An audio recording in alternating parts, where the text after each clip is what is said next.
흩어진 사실이 모여 새로운 정보가 되는 곳, 여기는 유니버시티입니다. 안녕하세요. 저는 진행을 맡은 미디어 커뮤니케이션학과 김예승입니다. 유니버시티에서는 건국대학교의 소식부터 대학과 관련한 다양한 이슈들에 주목해 대학생에게 꼭 필요한 뉴스를 전달합니다. 오늘은 지난주와 같이 뉴텔라 부원인 김서원 학우와 뉴텔라 소모임장 유종현 학우와 함께합니다. 안녕하세요. 네, 안녕하세요. 네, 이제 벌써 여름방학이 끝나가고 있어요. 자, 패널분들은 요즘에 어떤 일상을 보내고 계신가요? 저부터 네, 말씀해주세요. 저는 사실 이제 막학기거든요. 돌아오는 학기가. 네. 그래서 취준을 하고는 있긴 한데 취준보다는 지금 뭐 2학기에 있을 학술 답사 준비도 그렇고 뉴텔라도 좀 이것저것 많이 만드느라 좀 학교 일을 많이 준비했던 것 같습니다. 이번 방학 동안. 네, 안 그래도 유종현 학우가 요새 굉장히 학교 일로 바빠 보이더라고요. 네. 네, 그러면 뭐 김서원 학우는 요새 어떤 일상을 보내고 계신가요? 저도 학교 일 좀 많이 했던 것 같은데 우선 뉴텔 라디오도 하고 있고 그 다음에 답사 준비 위원장님을 따라서 네. 답사 준비 같이 하면서 이렇게 보내고 있었던 것 같습니다. 네, 그러면 이제 저희 본격적으로 첫 번째 코너 시작해 보도록 하겠습니다. 대학생의 시선으로 사회를 세심히 들여다보는 코너 저널리즘 시간입니다. 저널리즘에서는 시사를 어려워하는 일반 대학생들도 우리와 직접 맞닿아 있는 소식을 쉽게 접할 수 있도록 대학과 관련한 이슈들을 줌인해서 전달합니다. 오늘 저널리즘에서 첫 번째로 확대해볼 주제는요, 바로 대학 등록금 인상입니다. 전국 대학에서 재정난 문제를 극복하기 위해 등록금 인상을 실시해 오고 있죠. 아무래도 이제 곧 등록금 납부 기간이다 보니 학우분들이 이 주제에 대해서 많은 관심을 가지실 것 같습니다. 서은 학우님, 구체적으로 등록금 인상 문제가 어떻게 진행되어 왔나요? 네, 등록금 인상 문제에 대해서 제가 조금 조사를 해봤는데 대학교육연구소에 따르면 86개의 대학, 약 44.6%가 올해 학부, 대학원, 정원의 외국인 대상 등록금을 인상한 것으로 보였습니다. 또 이 가운데에 지난해에 비해서 법정 상한선까지 이렇게 등록금을 인상한 대학이 4.05%를 보였는데요. 이거에 대한 가장 큰 원인은 재정 위기가 가장 크다고 밝혔었습니다. 또 추가로 말씀드릴 게 있다면 정부에서 2009년부터 등록금 인상을 억제하기 위해 최대한 많은 노력을 해왔는데 특히 2012년에는 국가장학금 2유형을 대학 등록금을 동결하거나 인하한 대학에만 적용하도록 하게 했습니다. 하지만 현재의 대학 같은 경우에는 국가장학금 2유형을 표기하는 대신에도 등록금을 올리는 것이 훨씬 더 메리트가 있다라고 하면서 등록금을 많은 대학이 더 인상을 하고 있는 추세를 볼 수 있었습니다. 네, 이렇게 등록금이 또 계속해서 인상하는 추세를 보이면서 또 전국 대학의 등록금 순위가 지금 어떻게 되는지 좀 궁금해지는데요. 혹시 순위가 가장 높은 대학은 등록금이 얼마인지 또 어떤 학교인지 좀 궁금합니다. 네, 순위를 보면은 1위는 을지대학교가 위치하고 있습니다.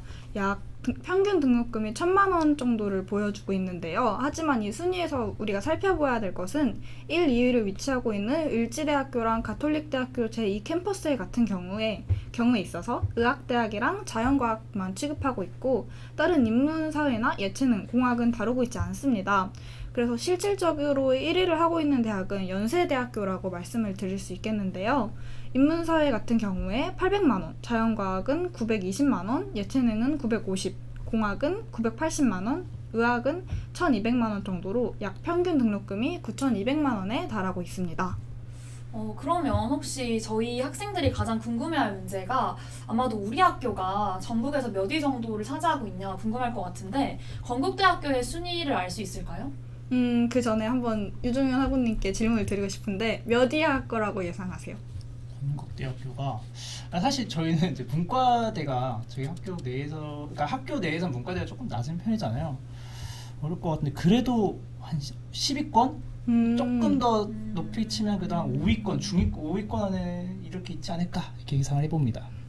네, 대학 알림이에서 2023년에 244개의 대학 중에 순위를 매긴 결과 우리 건국대학교는 26위에 위치하고 있었습니다. 그래도 꽤 높은 상위권이라고 말씀드릴 수 있겠는데요.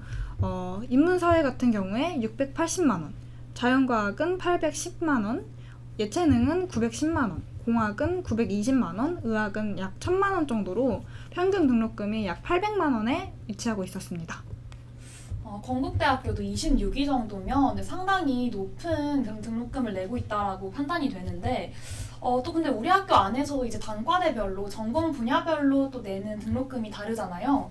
그러면 혹시 그 우리 학교 건국대학교가 전공 분야별로 등록금이 어떻게 인상되어 왔는지 좀 그 추이를 알 수 있을까요? 네, 제가 3개년을 한번 보았는데 2021년과 2022년에 같은 경우에 사실상 많은 변화는 없었습니다. 약 전체 평균 같은 경우에는 820만 원 정도였고 인문 같은 경우 670만 원, 자연계열은 810만 원, 예체능은 900만 원, 공학은 910만 원, 의학은 1000만 원을 위치하고 있었고요. 2022년은 연평균 820만 원 정도로 거의 차이는 2021년과의 차이는 거의 없었고 인문 같은 경우 970만 원, 자연은 810만 원, 예체능은 900만 원, 공학은 910만 원, 의학은 1000만 원이었습니다.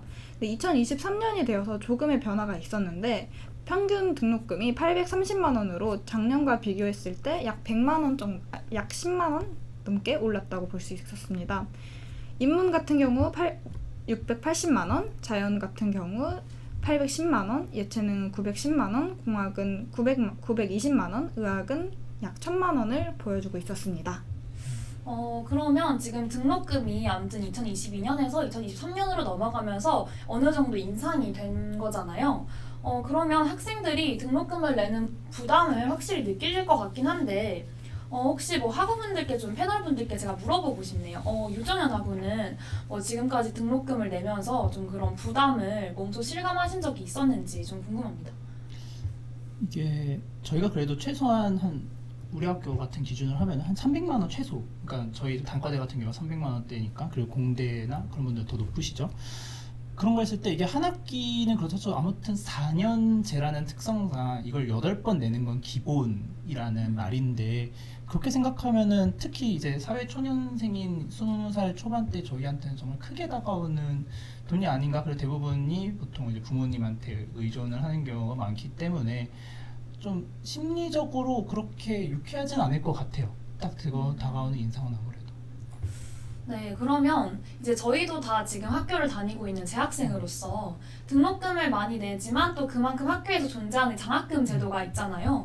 그럼 건국대학교가 지금 뭐 어느 정도로 장학금을 이렇게 수혜 혜택을 주고 있는지 또 장학금도 연도별로 어떻게 변했는지 좀 그런 게 궁금합니다. 2021년과 2022년의 자료를 볼 수 있었는데 사실상 장학금이 많이 상승한 것은 보이지 않았습니다. 2021년 같은 경우에 1인당 장학금이 총 320만 원으로 교내가 97만 원 정도였고 교외가 54.2%를 차지하고 있었습니다. 2022년에 같은 경우에 총 장학금이 약 5만 원 정도 올랐는데 그래서 총 325만 원이고 교내 장학금은 똑같이 97만 원이었습니다. 그러면 지금 김서원 학우님이 이렇게 얘기해 주신 말씀에 빗대면 지금 대학 등록금은 좀 아무튼 꾸준히 적은 금액이더라도 인상되고 있는 그런 추세인데 그런 것에 비해서 장학금은 여전히 좀 유지되고 있는 그런 상황이잖아요.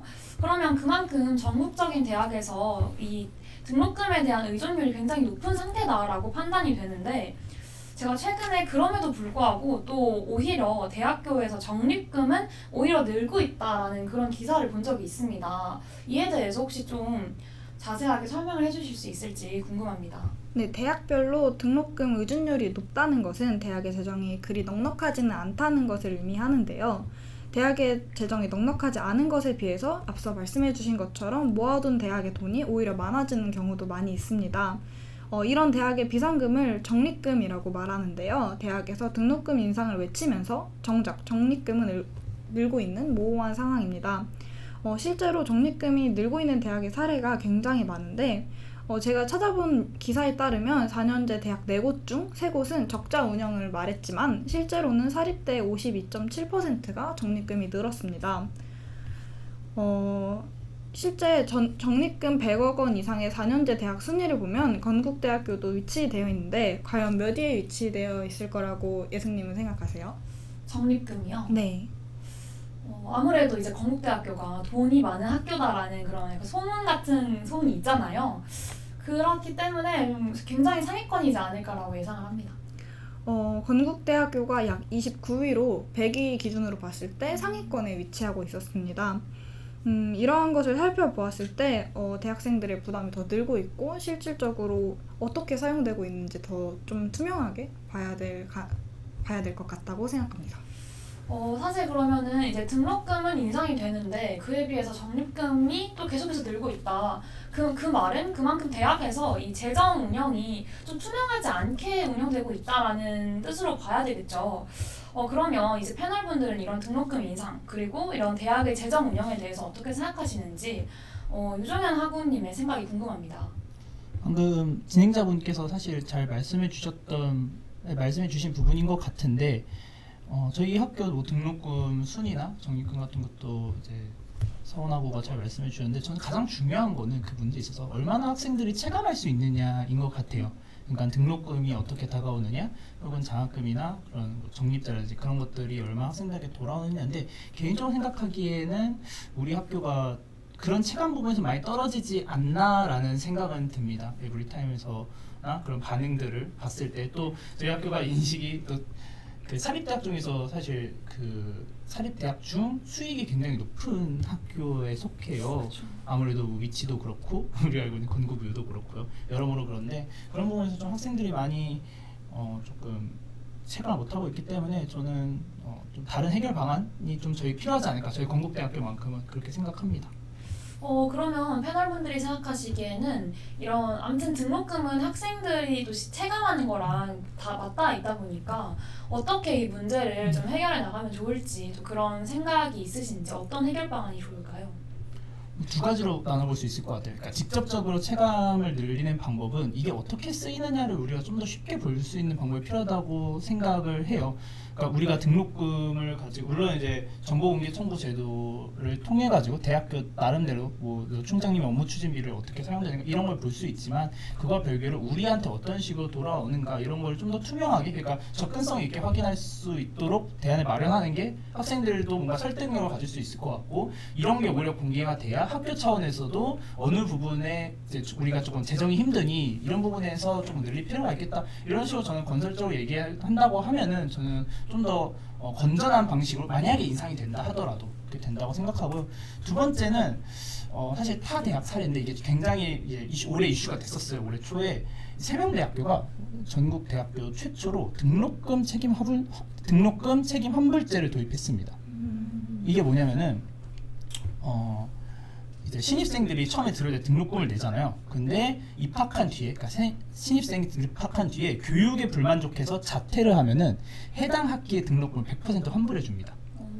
그러니까 물론 이 세명대가 꺼낸 이유는 세명대가 비록 지방에 있지만 우린 그만큼 교육 퀄리티에 있어서 자신감이 있다. 지방대라고 해서 저는 그렇지 않다라는 걸 당당히 보여주는 거지만 저는 이거를 조금 다르게 우리 모든 대학교에 적용을 해본다고 하면은 우리가 그만큼 대학교 등록금이 조금 높더라도 그만큼 퀄리티를 보장해줄 수 있겠다라는 메시지로 보이거든요. 학생들한테. 왜냐면 또 반수나 이런 것도 사실 서울권 대학교에서 많이 이동이 크잖아요. 그래서 저는 이렇게 학생들 설득해 나가는 식의 등록금 인상이 필요하다. 그러니까 뭔가 학생과 학교가 구분돼가지고 서로의 입장만 얘기하는 것보다 좀 건설적인 대화가 필요하지 않을까 이렇게 생각합니다. 네, 아무래도 이제 대학에서 건전한 재정 운영이 이루어져야 또 그만큼 학교에서도 정말 학생들을 위한 어떤 투자가 무엇인가 이런 것에 대한 고민도 가능할 것처럼 보이고요. 대학이 학생들을 위한 교육 공동체로서 그 본질을 잘 수행하기 위해서는 아무래도 우선적으로 이런 재정 운영이 투명하게 또 굉장히 잘 이루어져야 하지 않을까라고 그런 생각을 합니다. 네, 조사에 힘써주신 김성원 학우님께 감사합니다. 다음으로 확대해볼 주제는요. 학과별 전공 수업 부족 문제입니다. 에브리타임이나 주변 여론을 보면 이미 많은 학생분들이 본인이 속한 단과대의 교수 인원이 턱없이 모자르다 혹은 전공 수업이 부족해서 선택지가 없다라는 그런 의견을 또 많이 표출하고 있는 걸로 아는데요. 이런 문제점이 단순히 이제 우리 학교 학생들의 생각인지 아니면 실제로 건국대학교가 해결해 나가야 할 문제인지 유정현 학우가 조사를 해왔다고 하십니다. 네, 어떻게 된 일인지 좀 알려주세요. 사실 학생에게 있어서 대학교 여러 요소 중에 가장 중요한 게 뭐냐라고 꼽으면은 저는 결국은 수업도 그중 하나라고 생각해요. 굉장히 중요한 요소. 왜냐면은 그러니까 그 수업 중에서도 저희한테는 그러니까 각각 어딘가 소속이 있으니까 그 해당 학과의 전공 수업이 중요할 거고 그 전공 수업이 다양한 선택권이 보장이 되어야 하는데 그 말은 결국 그 전공 수업을 이끌 수 있는 전임 교원의 수와 연결되는 문제거든요. 그래서 아까 뭐 사례를 소개해 주셨겠지만 학부들이 그런 뭔가 불만을 느끼고 있다라는 점이에요. 그래서 실제로 그런 거를 보장하기 위한 법적 근거가 있습니다. 저희가 이 얘기를 앞서서 이제 전임 교원 확보율에 대해서 조금 설명을 드려야 될 것 같아요. 이제 이거는 대통령령으로 정해져 있는데요. 정확하게는 대학 설립 운영 규정 제6조 교원에 이 내용이 나와 있습니다. 그러니까 쉽게 말하면 교원 1인당 학생 수로 나눈 수의 교원을 확보해야 한다 하면서 그 기준을 정해 놓은 건데요. 실제 이 지표는 대학 평가 여러분들 많이 들어보셨죠? 뭐 몇 위 이런 거 할 때 학생들 교육 환경을 평가하는 지표로 많이 활용이 됩니다. 그래서 1차적으로는 학생들한테 다양한 수업권을 보장하기 위한 측면도 있지만 이걸 한 단계 더 들어가면은 당연히 1인당 교원, 그러니까 교수님들께서 1인당 담당 학생 수가 적을수록 조금 더 원활하게 수업을 운영할 수가 있겠죠. 그런 차원에서 굉장히 중요한 지표다 이렇게 말씀을 드리고요. 현재 나온 기준, 그러니까 이게 교육부 학과별로 계열별로 또 이 기준을 마련해 왔습니다. 교원 1인당 학생 수의 기준인데 인문사회, 그러니까 저희 같은 학과겠죠. 인문사회 같은 경우에는 교원 1인당 25명, 자연과학 계열은 20명, 공학은 또 20명, 예체능도 역시 20명이고요. 의학 같은 경우에는 교원 1인당 8명 정도로 이제 기준점을 두고 있습니다. 그러면 말씀해 주신 내용을 토대로 그럼 실제로 우리 학교의 지금 현황은 어느 정도인가 굉장히 궁금해지는데요. 우리 학교가 실제로 지금 이런 문제에 직면하고 있는 상황이 맞나요? 먼저 물어보고 싶어요. 이제 지금 다 수강 신청 시즌이잖아요. 또 우리 학과 저희가 또 미디어 커뮤니케이션 학과 친구들이 이 채널을 많이 볼 것 같은데 미컴 전공 또 진행자께서 이제 2학년이라 본격적으로 조금 전공을 많이 할 것 같은데 어떻게 체감하시나요? 저는 정말 당장 이번 학기 이제 수강 신청을 준비하면서도 느낀 게 이제 생각보다 내가 선택할 수 있는 게 많이 없다라는 걸 많이 느꼈고요. 그리고 저는 저뿐만 아니라 제 주변에 가까운 친구들을 봐도 애초에 과목이 다양하지가 않아서 그냥 이게 선택할 수 있는 게 아니라 그냥 학교가 짜주는 시간표 같다라고 직접 말하는 그런 분도 있더라고요.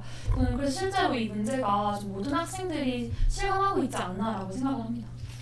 이래서 현장의 목소리를 들어야 된다라는 건데요. 그게 굉장히 맞는 말씀입니다. 실제로. 지금 제가 이제 말씀드릴 자료들은 이제 교육부에서 대학 알림이라는 웹사이트를 통해서 대학의 주요 정보들을 현재 제공을 하고 있는데요. 교육부 차원에서의 데이터란 점이고요. 우리 학교는 실제로 이 전임 교원 확보율이 주요 대학 중 가장 떨어진다, 거의 제일 많이 떨어진다라고 볼 수 있을 것 같습니다.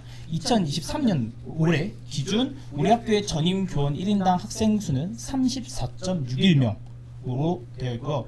그러니까 아까 기준보다 훨씬 높죠. 그러면 그 기준치에 비해서 약 60% 수준의 교원분들이 이제 확보가 되어 있다 이 말입니다. 근데 이게 단순히 올해만 보는 게 아니라 2021년에도 보면은 전임 교원 1인당 학생 수가 당시에는 33.51명으로 그러니까 지금 그 당시보다 지금 2년 사이에 한 명이 더 늘어난 거예요. 교수님들 입장에서는.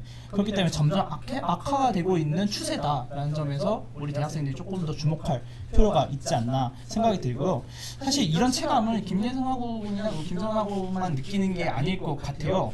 저희 학교 이제 언론사죠. 건대신문이 작년에 이 내용을 가지고 설문조사에 나섰습니다. 115명 학생들한테 설문조사를 했어요. 이제 이런 전공 수업의 다양성이나 이런 측면에서 다양하게 물어봤는데 115명 중 100명의 학생이 교내 전임 교원 수가 부족하다는 것에 그렇다라고 대답을 했다고 합니다. 또 전임 교원 부족으로 인해 피해 경험을 겪었거나 혹은 주변에 그런 친구들이 있었다라고 말한 학생들이 115명 중 104명이라고 한 만큼 실제로 저희 학교는 굉장히 떨어지는 편이다라는 점을 말씀드립니다. 그러면 우리 학교뿐만 아니라 지금 이 문제를 또 다양한 전국의 대학에서 겪고 있지 않을까라는 생각이 듭니다. 타 대학은 지금 어떤 상황인지 좀 궁금합니다. 역시 진행자분께서 잘 짚어주신 것처럼 이 모든 문제가 사실 앞선 김선하고가 짚어주신 등록번 이런 모든 것들과 사실 맞물려 있기 때문에 오늘날의 대학 문제들은 대부분 전국에 있는 모든 대학의 공통적인 지금 어려움인데요. 연세대학교 같은 경우에는 지난 2월 20일 언론 홍보 영상학부 학생회에서 이제 이런 사례에 대해서 조금 언급한 바가 있는데요. 언론 홍보 영상학부 학생회가 마일리지 수강 신청 이후 피해 사례를 이제 조사해서 입장문을 게재했습니다. 114명의 전공생의 이제 서명을 받고 교수진에게 전달했는데요. 이 내용은 접수된 마일리지 수강 신청 피해 사례가 작년 약 10건에서 올해 63건으로 급증을 했다라는 점에서 원래도 조금 많이 느꼈지만 그런 부분이 되게 컸다라고 하고 있고요. 이화여대 같은 경우에서도 역시 많이 문제가 제기가 되고 있는데, 그래서 조금 학생이 자치적인 측면에서 이걸 해결해 나가고자 지금 노력하고 있다고 해요. 그래서 개설 강의 부족 문제를 방지하기 위해서 각 학과 학생회가 자체적으로 전공 강의 수요 조사를 실시하고 있다라고 합니다. 이화여대 같은 경우에는. 그래서 실제 조사 결과를 학과장이나 학과 사무실에 전달해 하고 교과목 개설에 참고 자료로도 활동하면서 이런 부분을 좀 해결하려고 좀 노력하고 있다고 합니다. 근데 또 이렇게 유정현 학우님이 말씀해주신 것처럼 또 이렇게 다른 대학에서는 학생들이 자체적으로 뭔가 이 문제를 해결하기 위해서 직접 나서고 있잖아요. 그러면 이제 패널분들이 생각하시기에 이제 우리가 건국대학교에 또 이런 또 강의 부족 문제를 해결하기 위해서 또 어떤 노력들을 또 할 수 있을지 그런 해결 방안에 대해서 또 이야기 나눠보면 좋을 것 같은데요. 혹시 뭐 김서원 학우님은 뭐 이런 문제에 대해서 또 어떤 해결책을 또 생각하고 계신지 본인이 뭐 원하는 그런 방향이 있다면 여쭤봐도 될까요?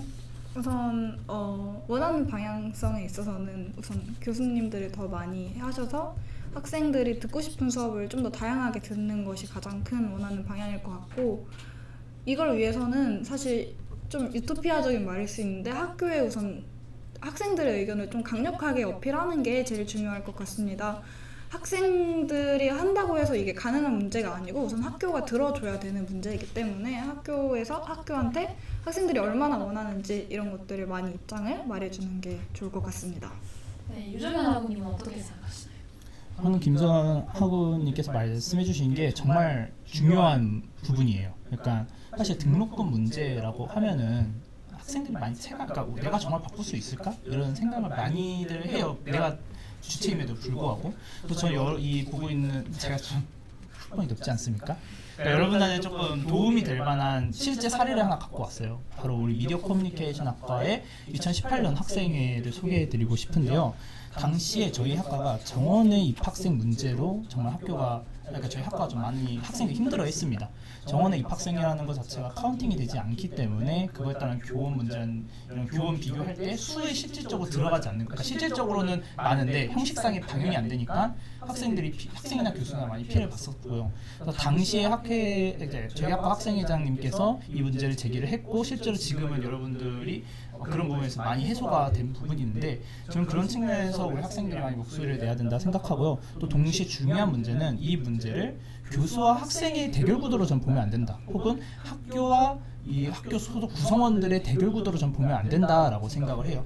왜냐하면 분명히 뭐 맨 처음에 다뤘었던 문제도 그렇고 학교도 학교만의 사정이 사실은 있는 법이기 때문에 학교, 교수, 교수, 학생, 또 교직원들 모두가 함께 얘기를 나눌 수 있는 공간이 열려야 된다 생각하고요. 좀 마무리 발언 차원에서 지난 건국대학교가 종합평가 7위를 했다고 해가지고 많이들 좋아하고 저희도 많이 자부심을 느꼈다라고 생각을 합니다. 근데 실제로 아까 보여드렸던 전인병 확보율 같은 경우에는 저희가 가장 많아요. 그러니까 주요 대학 중에 성균관대랑 비교했을 때 1인당 학생 수가 14명이 차이가 납니다. 평균적으로. 저는 우리가 작년에 좋은 평가를 받은 대학이고 또 앞으로 많은 학생들이 꿈꾸는 대학이라는 점에서 좀 내부적인 측면에서도 이렇게 학교 차원에서 더 선진 대학다운 모습으로 많이 변화했으면 좋겠다라는 메시지를 마지막으로 남깁니다. 네, 패널분들이 정말 모두가 공감할 만한 그런 좋은 이야기 많이 해주셨는데요. 무엇보다 학생들이 이제 학교라는 공간 안에서 자유롭게 선택권을 지니고 또 무엇보다 수업권을 보장받을 수 있도록 건국대학교도 학생들의 인프라 증진을 위해서 변화할 때인 것 같습니다. 앞으로도 이와 관련해서 학우분들께 유익한 소식이 있다면 저희 저널리즘에서 전해드리도록 하겠습니다. 감사합니다.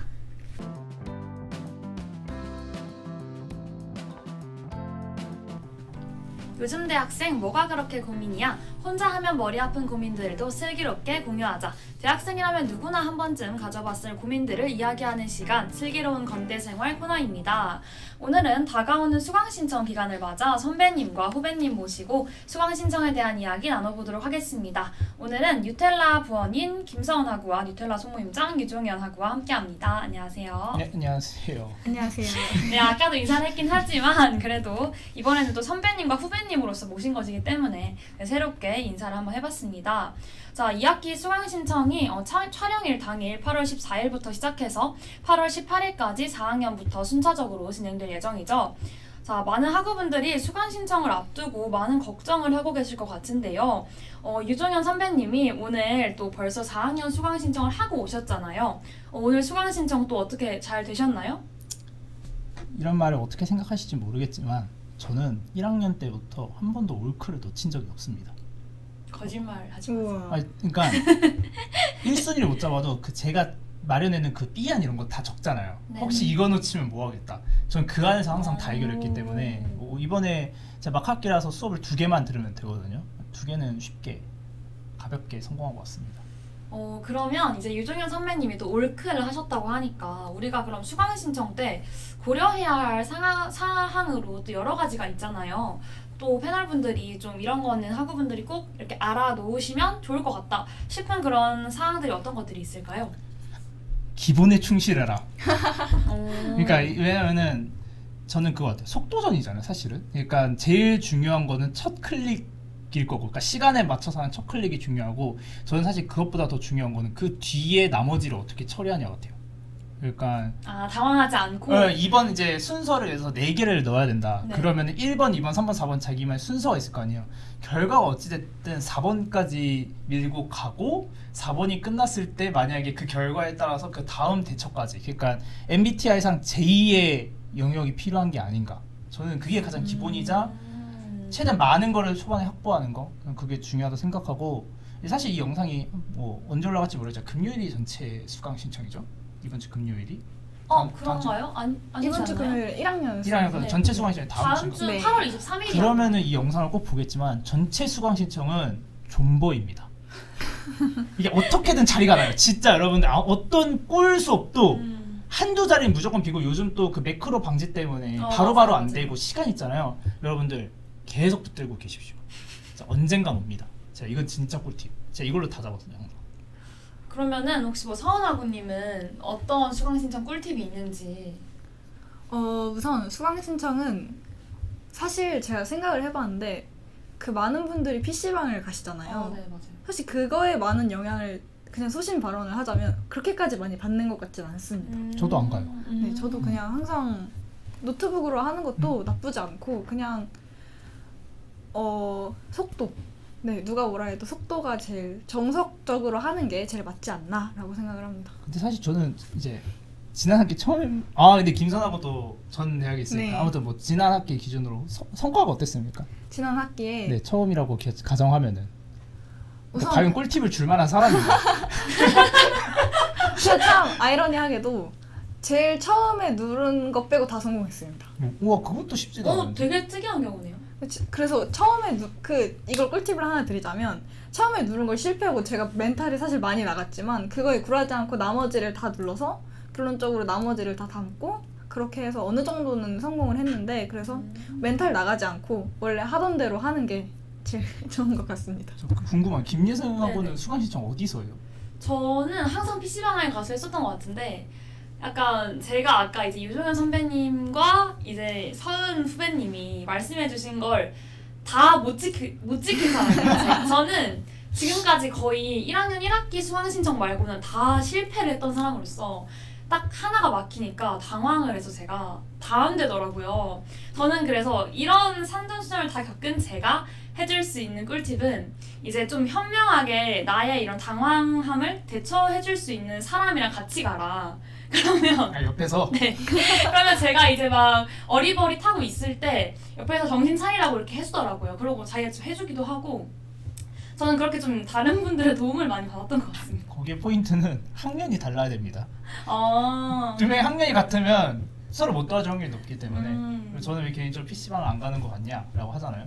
PC방 하면은 컴퓨터 속도 때문인데 우리나라 IT 강국 아니겠습니까? 사실 그 차이는 없다 생각하고 오히려 그러니까 해보셔서 알겠지만 그 시간에 다가갈 때 나오는 그 단체 소리, 그 알람음과 맞아요. 그 뒤에 나오는 탄식이 멘탈을 공격합니다. 진짜 그런 것 같아요. 그렇기 때문에 저는 혼자만의 안정적인 그러니까 심리적 안정을 취할 수 있는 공간을 찾길 바랍니다. 생각해보니까 제가 그 유종현 패널의 이야기를 들으니까 1학년 1학기 때 성공했을 때는 그때 본가에서 있고 나머지를 다 PC방에서 있는데 다 실패를 했거든요. 이번에 한번 다시 아 그럴까요? 그냥 방구석에서 한번 책임은 안 지는데 네. 해보세요. 한번 고민을 좀 해봐야 될 것 같습니다. 아, 네. 그러면 또 이런 또 다양한 꿀팁이 있었고, 또 우리가 이제 각자가 생각하는 그런 꿀팁 말고도 실제로 수강 신청 혹은 뭐 시간표를 짤 때 이렇게 고려해야 될 사항들이 여러 개가 있어요. 뭐 예를 들면 뭐 교양에도 다양한 유형이 이렇게 존재한다던가, 아니면 뭐 전선이나 지교 같은 것도 우리가 다양한 대안으로 선택을 할 수 있잖아요. 그런 거에 대해서 좀 이야기를 나눠보고 싶은데, 혹시 뭐 서은아구님이나 동현아구님은 그 지교나 전선 같은 거를 미디어 커뮤니케이션 학과 걸 말고 다른 학과 걸 들어본 적이 있으신지 궁금합니다. 저 같은 경우에는 우선 1학년 1학기까지밖에 아직 안 겪어봐서 모르긴 하는데 이번에 같은 경우에 수강바구니로 이미 수강이 확정이 된 거는 정치, 외교, 정치학개론을 하나 담아놨습니다. 이종현 학우님 혹시 그런 경우가 있나요? 저는 이제 문과대에서 좀 지교를 돌려드는 경우도 있지 않습니까? 그렇죠, 그렇죠. 저는 그러진 않았고 이게 지난주부터 참 제가 정치외교학과 쪽을 계속 이제 하고 있기 때문에 저 똑같이 사실은 정외과 지교를 그러니까 다전공 지교 하나를 추가로 들어야 되는 것 때문에 들은 거 말고는 저는 다 문과 미컴에서 들었던 것 같습니다. 이제 사실 미컴 지교가 전 제일 좋다 생각해요. 아무리 생각해도. 네. 네, 아무래도 이제 뭐 미컴 학우들이다 보니까 대부분이 이제 미디어 커뮤니케이션 학과 수업을 듣지 않을까 생각을 하는데, 저 같은 경우는 또 조금 특이하게 저는 그 사학과 지교를 하나 들었었거든요, 작년에. 사실 저는 그때는 뭔가 그 수업이 듣고 싶어서 들었다기보다는 우리가 코너 1에서 말했던 것처럼 선택지가 이제 강의가 제가 듣고 싶은 게 없어서 그냥 이럴 거면 그냥 새로운 거 한번 들어보자 싶어서 제가 문화예술사라는 강의를 들었었는데요. 뭐 결론적으로 성적은 괜찮게 받았는데 미디어 커뮤니케이션 학과에 온 게 이유가 있다라는 생각을 했습니다. 저는 아무래도 이제 좀 해오던 게 좀 더 흥미가 있고 재미가 있고 하더라고요.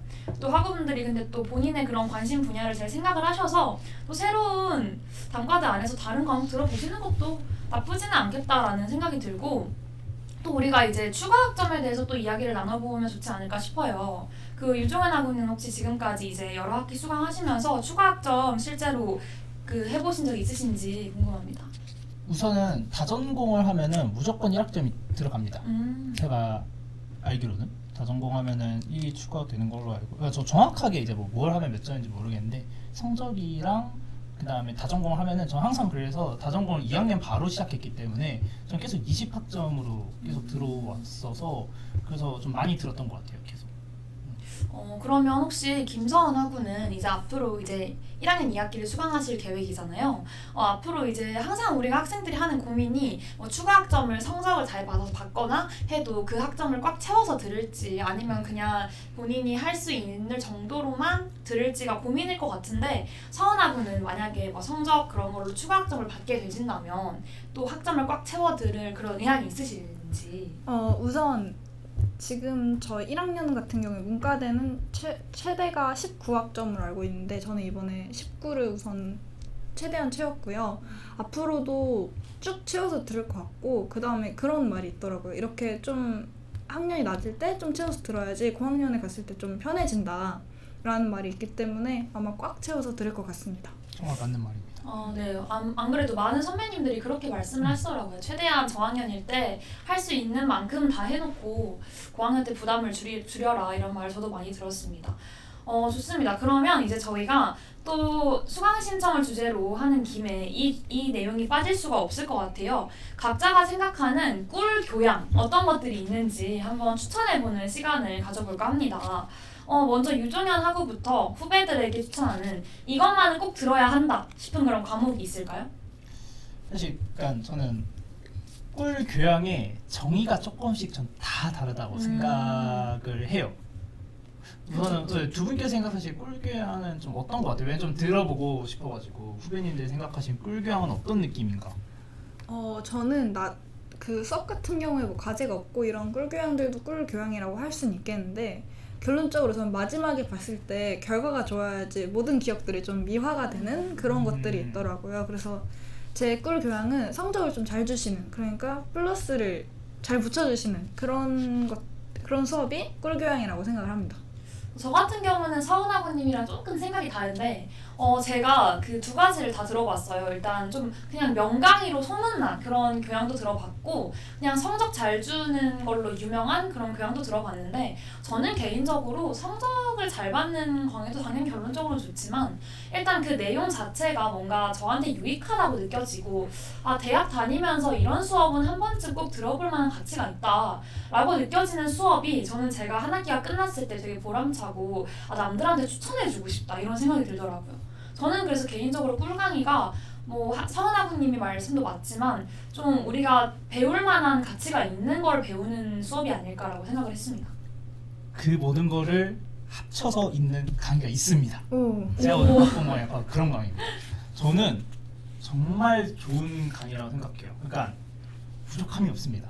이 모든 거를 두 분께서 지금 쉽게 하면 성적, 그러니까 결과적 측면과 내용적 측면 이 두 가지인데 두 마리 토끼를 다 잡을 수 있는 그러면서 정말 유의미하게 남을 수 있는 강의인 것 같아요. 우선은 과목 이름 먼저 말씀드리면 자 받아 적으세요. 인구의 정치학. 이연출 정치외교학과 이연출 교수님이 하시는 심화교양 인구의 정치학 추천드립니다. 이게 이제 우선은 영역은 사고력 증진이고요. 받아 적으세요. 1627 1627 저도 받아주겠습니다. 네. 이것도 근데 제가 이 꿀교양 추천하기 전에 잠깐 다른 얘기 갔다 가면은 네. 네, 안 적으셔도 됩니다. 제가 사실 꿀교양 추천을 해달라고 이제 진행자님께서 네. 미리 준비해달라는데 네. 걱정이 좀 있습니다. 하나가. 네, 어떤 게 걱정이 있어요? 그 이제 이 영상을 본 1학번 분들은 갑자기 근심이 생길 수도 있는데 이제 전설에 이제 2019년 유소공 사건이라고 있습니다. 유명인이 써올린 공 유소교라도 불리기도 하는데 그 당시에 이제 서울 역사 문화라는 지금도 있긴 해요. 근데 네. 당시랑 많이 바뀌었는데 당시 서울 역사 문화는 정말 학생들한테 편한 강의였어요. 격주로 수업을 하고 강의실에서 나머지 한 주는 뭐 경복궁이나 그러니까 서울 역사 관광지를 가는 거예요. 광화문. 거기서 교수님이 강의를 쫙 해주세요. 너무 재밌는 거죠. 수업도 두 번을 하나고 솔직히 추석도 다 좀 편하게 할 수 있고 시험이 없습니다. 그리고 기말 영상 팀플 영상 제출을 하면 되는데 이컴 입장에서는 그러니까 너무 편한 거예요. 제가 이게 너무 좋아가지고 제가 19년도 1학기 때 후배들 밥 사주면서 이제 많이 물어보잖아요. 후배님들이 선배들한테 이걸 제가 열심히 추천했어요. 그래서 2학기 때 19학번 미컴 학생들이 정말 많이 이걸 들어갔습니다. 거의 미컴 지교 마냥. 근데 교수님이 바뀌었어요. 그냥 강의실 수업이 됐어요. 그저 그런 수업으로. 그래서 약간 불안하긴 한데 우선은 제가 그래서 확인하고 왔는데 이번 2학기 때 수업이 있습니다. 이거 네, 교수님도 듣고 제가 그 선배님이 말씀을 해주셔서 덧붙여보자면 제가 실제로 그 수업을 들었습니다. 서울 역사. 네, 제가 그 수업을 들었는데 저는 이제 또 제가 작년 2학기 때 수강을 했기 때문에 아직까지 이 코로나 그게 완전히 풀리지는 않은 상태였어요. 그래서 이제 수업은 완전히 다 온라인으로 진행이 됐었고 그 같은 교수님은 아닌 것 같아요. 제 생각엔. 왜냐면 그 교수님도 완전 그냥 100% 역사 수업으로만 진행을 하셨기 때문에 저는 진짜 제목이 약간 강의명이 좀 흥미롭잖아요. 뭔가 서울의 문화? 뭔가 좀 새로운 걸 배우나? 해서 들은 건데 그냥 한국사를 배우는 수업이더라고요. 그래서 개인적으로는 조금 실망을 했고 그래서 학우분들이 좀 그 수업을 수강하실 거면 한 번 더 재차 고민을 해보시기를 저는 추천을 드립니다. 그 인구적착을 왜 소개해 드리냐면은 우선은 뭐 너무 많은데 할 얘기가 우선은 간단하게 이렇게 해드리면은 남는 게 있었으면 좋겠다. 그러니까 배웠을 때 보람이 있어야 되죠. 그러니까 정말 사실은 그런 것도 있죠. 그러니까 나랑 실생활이랑 전혀 맞지는 않는데 정말 배우니까 좋은 내용이 있지만 인구의 정치학이라고 딱 들으면 알겠죠. 인구 문제를 다룹니다. 대한민국이 또 이제 저희가 언론도 미컴이고 또 언론을 하는 소모임으로서 인구 문제, 저출산 문제에 대해서 엄청 고민이 많고 뭐 미리 좀 얘기하자면 2학기의 학술답사 주제도 저희가 또 인구와 관련돼 있습니다. 우리 한국의 인구 그런 측면에서 다루시고요. 또 교수님이 이 분야에 정말 관심이 많으셔서 논문도 자주 내시고 그러니까 관심 있다는 말은 어떤 걸까요? 수업 내용이 매년 업데이트가 됩니다. 자료가 그러니까 계속 업데이트되고 그리고 이 부분에서 엄청 관심이 많으시기 때문에 수업 퀄리티가 너무 좋아요. 우선은 그리고 두 번째 플립드 러닝 수업입니다. 플립드 러닝 수업 혹시 뭔지 아시나요? 아니요, 처음 들어봐요. 토론식 강의라고 하는데 토론을 몇 번, 한 3번인가 수업을 진행하는 대신에 절대평가입니다. 그렇기 때문에 학점이라고 했잖아요. 그러니까 내가 열심히만 참여하면 모두가 다 좋은 학점을 받을 수 있는 거예요. 저 실제 여기서 되게 좋은 학점을 받았고요. 그 다음에 무엇보다 우리 교수님께서 정말 나이스하십니다. 이현주 교수님께서 또 우리 뭐 대외협력처장으로도 계시기도 하고 학생들한테 관심이 많으셔서 우리 교수님 수업 딱 하나 듣고서 좀 친해지시면은 여러모로 또 많은 조언과 이런 걸 해주신다. 그래서 저는 인거의 정치학 정말 강력하게 추천합니다. 듣고 보니까 저도 약간 그 인구 수업을 좀 들어보고 싶은데 그럼 혹시 유정현 학우님이 그 수업 듣고 나서 뭔가 아직까지도 기억이 나는 그런 내용이 있나요? 혹시 좀 궁금해가지고 개인적으로. OT였는지 아니면 첫 번째 강의였는지는 기억나는데 세대간정이라는 얘기가 있었어요. 네. 그러니까 뭐냐면은 인구 문제를 다룰 때 요즘 사실 우리나라도 뭐 연금이다 이거 하면서 저희 청년층과 노년층 얘기를 많이 나누잖아요. 근데 그 강의에서 했던 게 뭐냐면 당장 우리가 아니로 인구 문제는 어쩌면 지금 이 세상에 존재하지 않는 사람들을 위한 담론이 되어야 된다. 그러니까 세대 간의 정의가 있었기 때문에 과연 우리가 목소리를 들을 수 없는 그들의 목소리를 어떻게 반영을 해야 하는가에 대한 걸 처음에 강조를 해주시거든요. 그래서 전 그거 보면서 조금 약간 아찔했었던. 왜냐면은 우리가 들을 수 없는 사람이죠. 앞으로 태어날 아이들은. 근데 점점 심해지고 과연 그들의 목소리는 누가 들어줄 것인가. 이런 내용을 듣고서 정말 큰 감명을 받고 어쩌면 초반에 그런 얘기 때문에 더 열심히 들었던 것 같습니다. 좋습니다. 그러면 혹시 서은아구님은 이제 한 학기 건국대학교에서 다니셨잖아요. 1학기 때 뭐 들었던 교양 중에 좀 괜찮았다 이런 게 있거나 아니면 앞으로 좀 듣고 싶은 그런 수업이 있을까요? 제가 괜찮았던 강의는 신교 중에 그 매스미디어론이라는 수업이 있습니다. 정성은 교수님이 하셨던 수업인데 우선 미컴 학우분들이 아닌 분들 입장에서는 미컴을 다전공을 할까 말까 고민하신다면 이걸 들어보시는 게 좋을 것 같고요. 사실 교수님이 미컴 교수님은 아니신데 되게 미컴 내용이 되게 많기 때문에 미컴 학우들 입장에서는 수업 내용과 거의 많은 게 겹쳐서 부담 없이 들을 수 있고 또 그다음에 과제가 큰 과제들이 많이 없고 그 다음에 플러스를 붙여주신다는 점 이런 점에서 좋은 강의라고 생각합니다. 그러면 저도 이제 한 가지를 추천을 해보면 저는 이제 2학년 1학기 때 그 대화의 지혜와 기법이라는 교양을 들었거든요. 저는 사실 대화를 정말 좋아하는 사람으로서 그냥 이거는 내가 안 들으면 안 될 것 같다 싶어서 수강을 했었는데 개인적으로 너무 좋았습니다. 근데 그 좋았던 이유가 일단 아까 종현 선배님이 말씀하신 것처럼 교수님이 너무 그러니까 학생들에게 애정이 가득가득 있으신 게 항상 느껴졌고 왜냐면 그 수업이 인원이 엄청 많았거든요. 근데 교수님이 웬만하면 얼굴과 이름을 다 외우세요.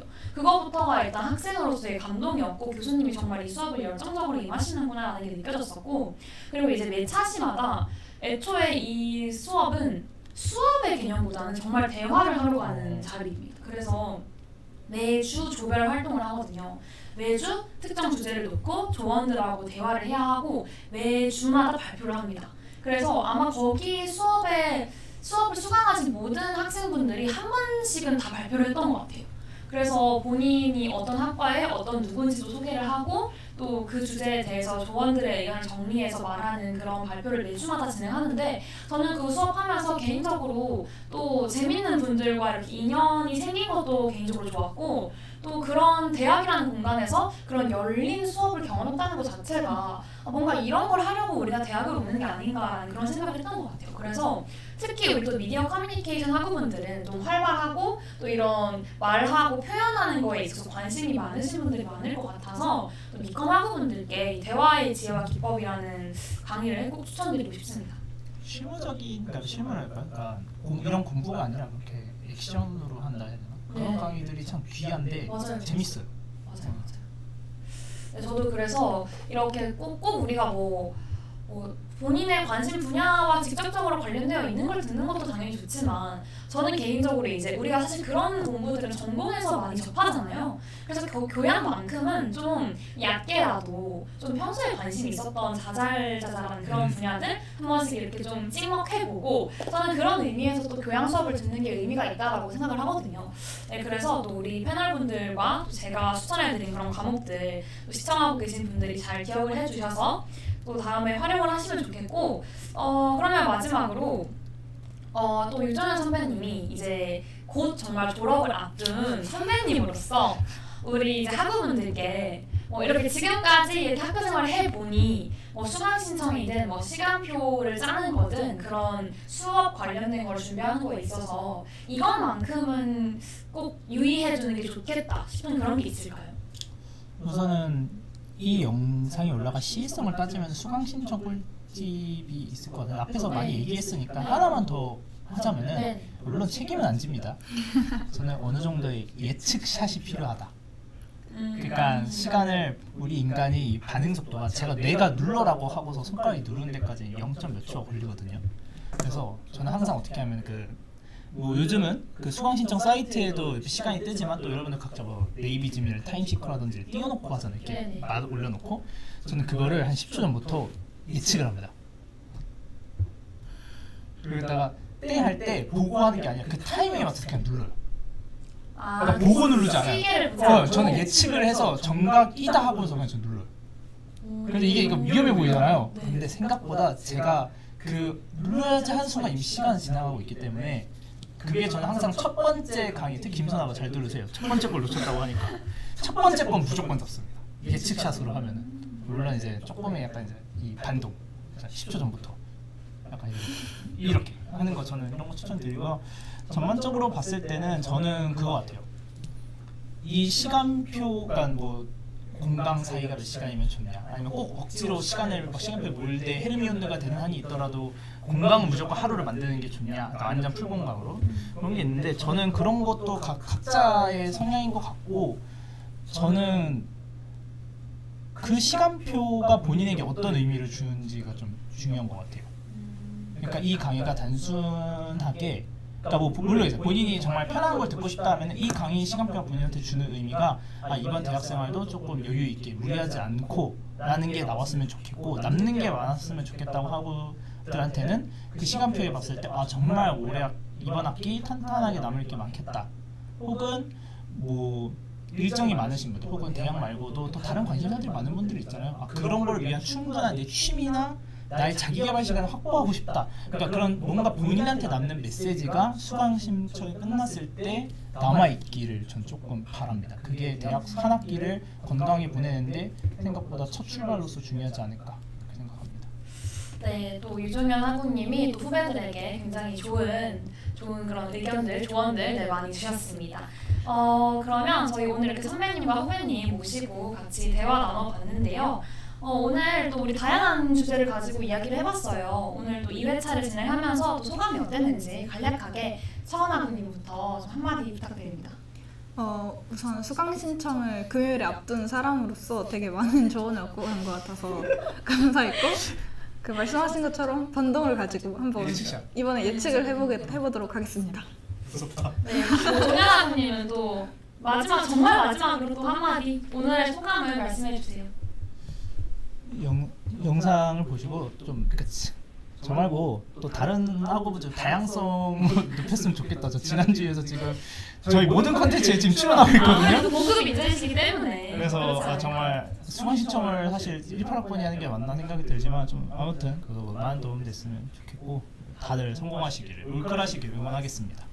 네, 오늘 유니버시티에서 준비한 소식은 여기까지입니다. 그럼 저희는 다음 시간에 더 유익한 소식으로 찾아오겠습니다. 흩어진 사실이 모여 새로운 정보가 되는 곳 지금까지 유니버시티였습니다. 감사합니다.